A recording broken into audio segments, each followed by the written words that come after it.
Bonsoir à tous, merci de nous avoir rejoints pour cette nouvelle édition sur Télésud. Voici les titres à la une de l'actualité. Mercredi, le président togolais était à Bamako pour évoquer le sort des 46 soldats ivoiriens détenus au Mali depuis juillet.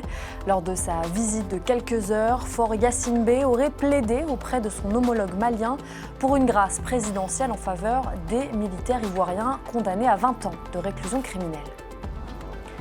Les tirailleurs sénégalais n'auront plus besoin de résider en France pour toucher leur minimum vieillesse, un droit obtenu au terme d'années d'attente. Mais cette reconnaissance tardive de leur statut laisse un goût amer aux derniers tirailleurs au Sénégal. Et c'est aujourd'hui que le pape Benoît XVI a été inhumé. Ses funérailles ont été présidées par le pape François, place Saint-Pierre à Rome. Près de 50 000 fidèles se sont rassemblés pour lui dire un dernier au revoir. Nouvel épisode dans la saga des 46 soldats ivoiriens détenus à Bamako. Au lendemain de leur condamnation à 20 ans de prison par la justice malienne, le président togolais Faure Gnassingbé s'est rendu à Bamako où il a rencontré son homologue Assimi Goïta. Une visite express qui lui aurait permis de plaider pour une grâce présidentielle. Explication Mathieu Nicolas. Premier voyage de l'année pour le président Faure Gnassingbé. Et c'est à Bamako que son avion a atterri. Au pied de l'appareil, Assimi Goïta, l'homme fort du pays, venu lui-même accueillir le président togolais. Je remercie le colonel Assimi Goïta, président de la transition, et le peuple malien pour l'accueil chaleureux reçu ce jour à Bamako. Nous évoquerons la coopération bilatérale et des sujets d'intérêt commun, notamment la paix, la sécurité et l'intégration régionale.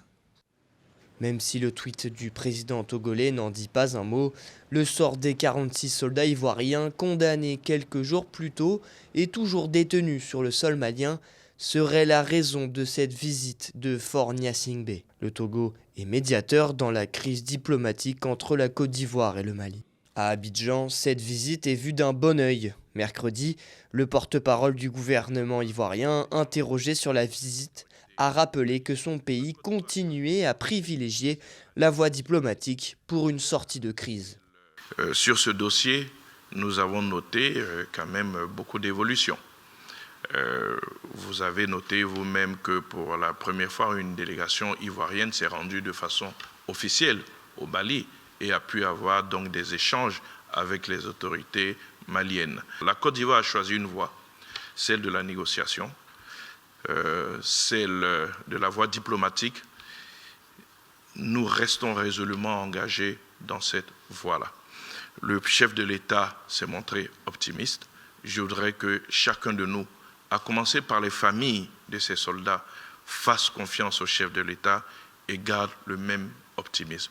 Pour ce qui est des décisions de justice qui ont été prises, nous ne commentons jamais les décisions de justice. Ici, même en Côte d'Ivoire, il n'y a pas de raison que nous commentions des décisions de justice à l'étranger.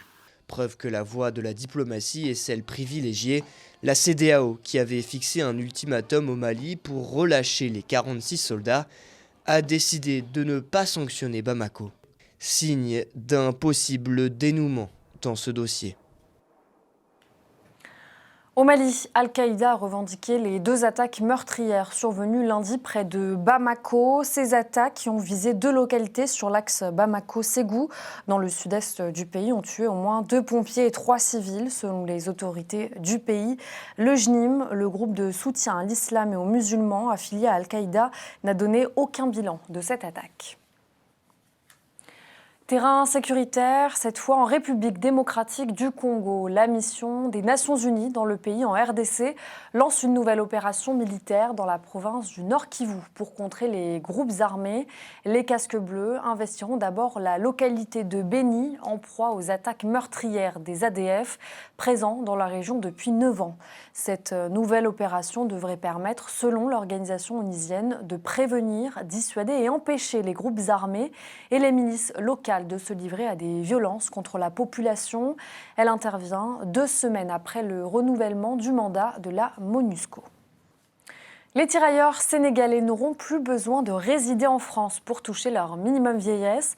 Un droit révélé mercredi par le gouvernement français et obtenu au terme d'années d'attente. Jusqu'ici, la trentaine de membres encore vivants de cet ancien corps d'artillerie coloniale devaient résider sur le sol français pendant au moins 6 mois de l'année. À présent, 22 d'entre eux, dont le dossier ont été validés, pourront en bénéficier en vivant dans leur pays d'origine. Une avancée pour ces anciens soldats d'Afrique subsaharienne nés dans les anciennes colonies françaises et qui ont combattu sous le drapeau tricolore.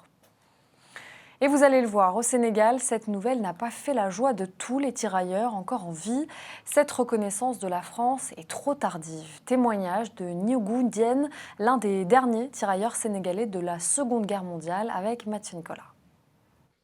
Son allure est lente, son audition et sa vue se dégradent de jour en jour, mais sa mémoire ne lui joue aucun mauvais tour. À 103 ans, Ndiogou Dièye est l'un des derniers tirailleurs sénégalais de la Seconde Guerre mondiale. Plus d'un siècle après le conflit, Ndiogou a du mal à pardonner à la France, pays qu'il a servi. Farah est tellement honnête parce que personne ne l'oublie, s'il est engagé. Et il est engagé dans ça volontairement, sans demander votre avis ni rien. Chaque année, on touche ça 2 fois. Maintenant, 200 sans rien. Farah n'est pas honnête.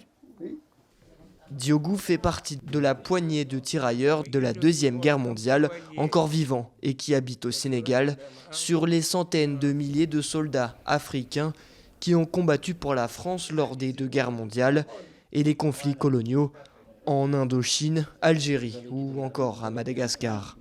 Sur cette photo, on peut voir un jeune Ndiogou qui vient d'être appelé à prendre les armes. À l'époque, la France leur propose de se battre pour elle en échange de garanties. Mais la réalité est loin de ça. Lors de la Première Guerre mondiale, que les Français appellent Grande Guerre, on les avait mobilisés en leur disant, en versant le même sang, vous allez gagner les mêmes droits. Vous allez devenir citoyen, vous allez avoir des avantages. Et après la guerre, ça n'a pas été le cas. Et il y a certains tirailleurs de la Grande Guerre qui n'avaient même pas de pension. Longtemps sous-estimée, voire ignorée, l'histoire des tirailleurs sénégalais symbolise les relations complexes que la France a entretenues et entretient encore avec ses anciennes colonies. Elle est aujourd'hui portée à l'écran pour l'une des premières fois dans le film Tirailleurs avec l'acteur français Omar Sy, un film qui leur rend hommage.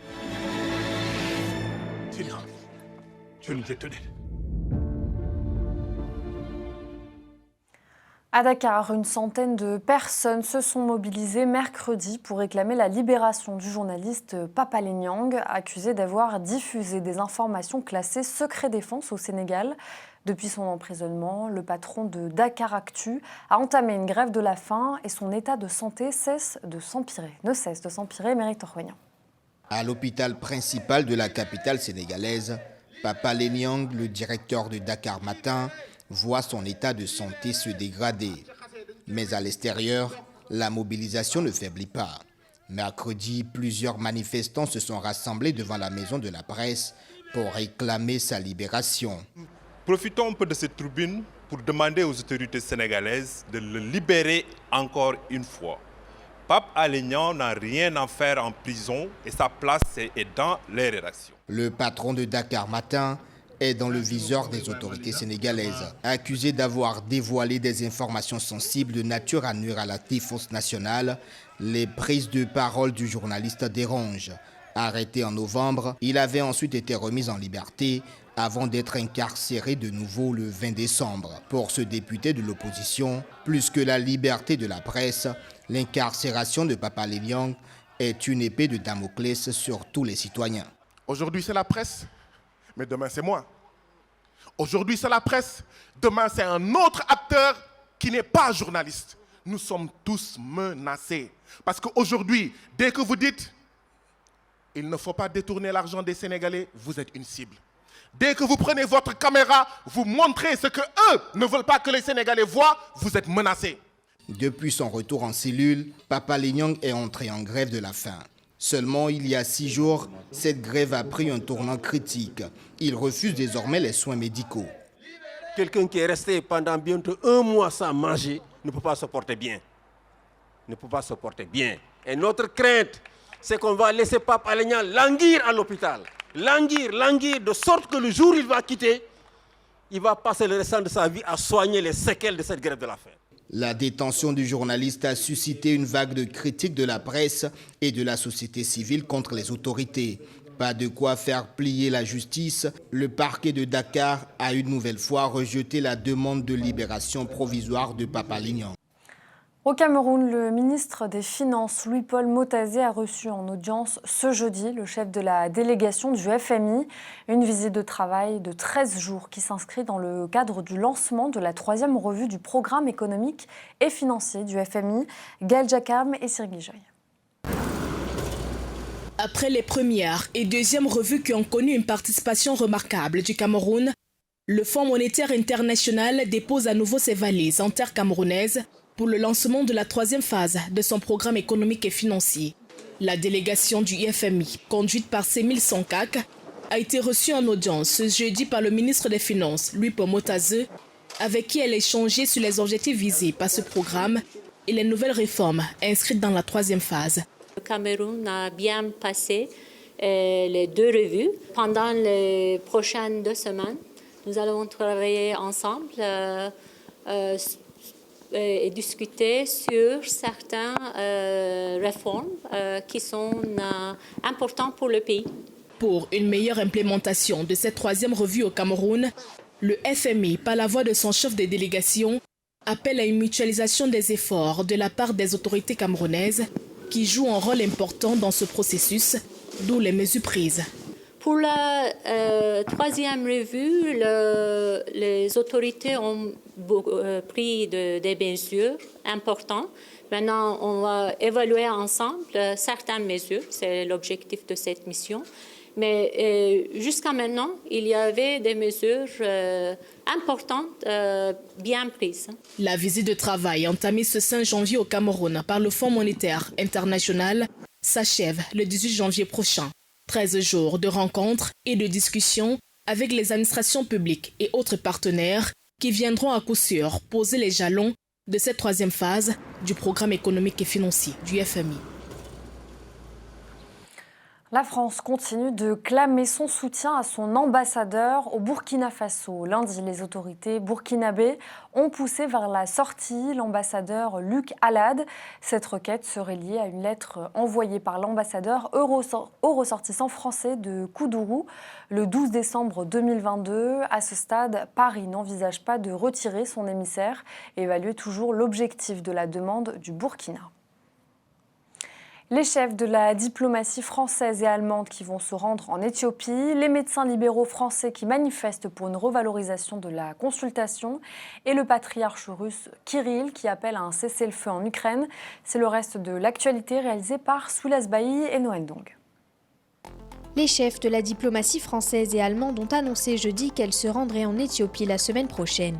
Catherine Colonna et son homologue allemande Annalena Baerbock feront le voyage ensemble pour consolider l'accord de paix signé le 2 novembre entre le gouvernement et les rebelles tigréens pour mettre fin à la guerre et pour apporter leur soutien à l'action de l'Union africaine. L'accord de paix prévoit notamment un désarmement des forces rebelles, le rétablissement de l'autorité fédérale au Tigré et la réouverture des accès et communications à cette région isolée depuis mi-2021. En Éthiopie, les 2 diplomates y évoqueront également la sécurité alimentaire, les relations entre l'Éthiopie et l'Union européenne, ainsi que les relations entre l'Union européenne et l'Union africaine. Cette visite aurait lieu les 12 et 13 janvier.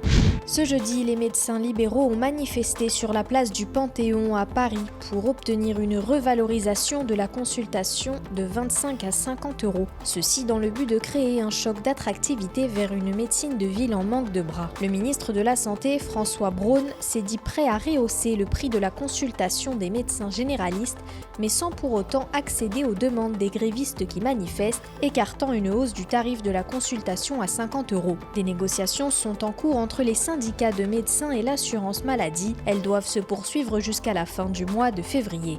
Le patriarche de l'Église orthodoxe russe Kirill a obtenu jeudi de Moscou un cessez-le-feu en Ukraine à l'occasion de la fête de Noël orthodoxe. Le patriarche de l'Église orthodoxe russe Kirill, fervent soutien de Vladimir Poutine, s'est adressé à toutes les parties impliquées dans le conflit fratricide pour les appeler à instaurer un cessez-le-feu et sceller une trêve de Noël du 6 janvier à minuit au 7 janvier. Cette trêve permettra aux fidèles d'assister aux offices la veille de Noël et le jour de Noël. Vladimir Poutine, qui a ordonné un cessez-le-feu vendredi et samedi, appelle Kiev à en faire autant. La Russie et l'Ukraine sont tous deux des pays dont la population est majoritairement de confession orthodoxe, mais Kiev s'est éloigné de la tutelle religieuse de Moscou ces dernières années, en fondant notamment une église indépendante.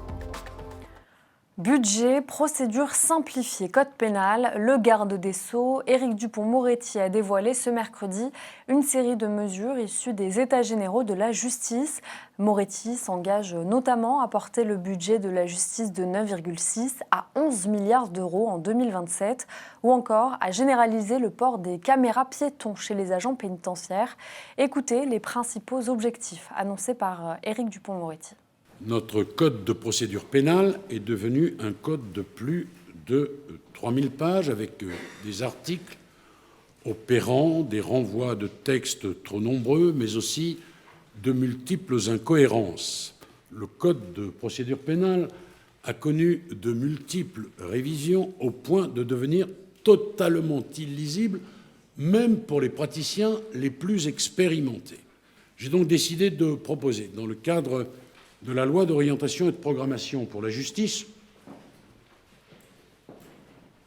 un article habilitant le gouvernement à réécrire par voie d'ordonnance le code de procédure pénale, méthode éprouvée, je le rappelle avec satisfaction, pour l'adoption du code de la justice pénale des mineurs.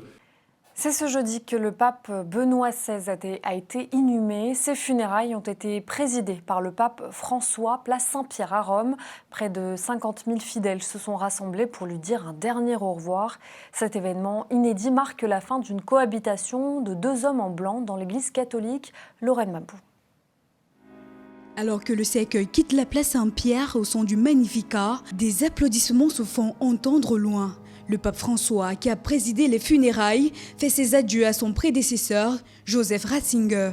C'est la première fois dans l'Église catholique qu'un pape régnant préside les funérailles d'un pape ayant renoncé à la charge pétrinienne. Benoît, fidèle ami de l'époux, que ta joie soit entière en entendant sa voix, maintenant et pour toujours. Tôt ce jeudi matin, des milliers de personnes ont commencé à affluer place Saint-Pierre, plongées dans un épais brouillard pour assister aux obsèques. 50 000 fidèles, auxquels se mêlaient chefs d'État et têtes couronnées. Le pape François a rendu jeudi un ultime hommage à son prédécesseur Benoît XVI, décédé samedi à 95 ans. Une cérémonie historique, hein, vraiment, c'est ça que je retiens. C'est important pour moi d'être là quand même, de pouvoir dire ok, j'y étais, j'ai participé à ça. Après, en tant que tel, c'est pas une cérémonie qu'on voit non plus tous les jours, mais le côté extrêmement rare de voir un pape qui enterre un autre, vraiment un événement assez unique dans l'histoire quand même. Transporté à l'issue des funérailles à l'intérieur de la basilique Saint-Pierre, pour y être inhumé. La dépouille de Benoît XVI repose dans les grottes vaticanes à l'emplacement de l'ancienne tombe de Jean-Paul II. Et on se quitte sur une note de sport et l'accueil triomphal des joueurs du PSG pour le retour de Lionel Messi. L'Argentin, champion du monde lors de la dernière Coupe du Monde, a retrouvé le chemin de l'entraînement au sein du club parisien à un jour du match contre Châteauroux. Après 2 semaines de vacances, Léo Messi ne disputera pas la rencontre de demain.